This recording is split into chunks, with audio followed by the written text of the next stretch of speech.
points in the second half.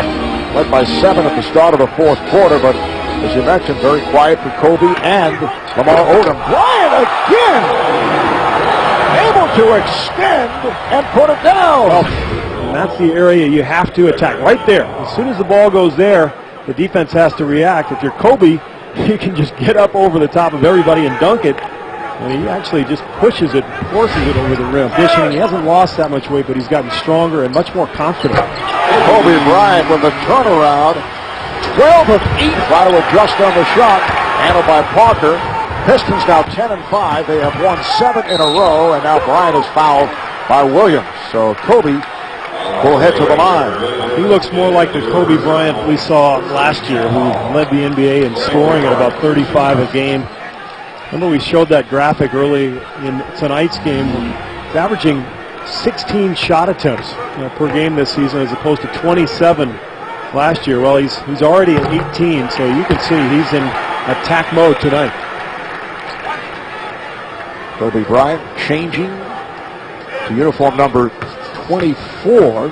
He did wear that number as a freshman in high school. Still doesn't look. Some Jazz fans were wondering whether he was faking it.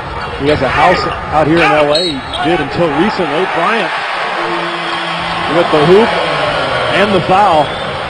But there was a lot of talk that Boozer was trying to find a way to get traded to the Lakers. And people were questioning his work ethic. And the Utah training staff said, look, this guy's got a severely strained hamstring. You can see how hard he's worked to come back to top form this year, performing at an all-star level. The lower number would help the career. Had number 25 in Chicago, back to 4 in San Antonio, back to 25 in Portland. That's the high on Steve Kerr look, and then finally 25. Utah continues to struggle with the shot. Bryant putting moves on Kirilenko, who does not go for it. And Bryant with the jumper. 58. Well, they've got to continue to work hard on the glass. Now, we talked about the rebounding at the beginning of the game. Utah has been dominant all season. Lakers, as Kirilenko picks up the foul on Kobe, which will result in 2 more free throws. Lakers with a 28-23 rebounding edge. And remember, when these two clubs met a week ago, it was 45-27 on the boards in favor of the Jazz.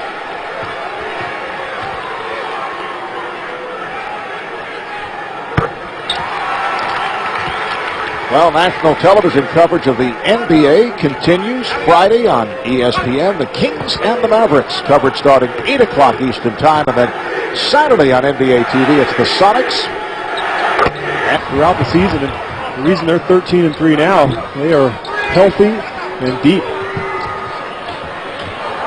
Although having their difficulties here tonight, Kobe.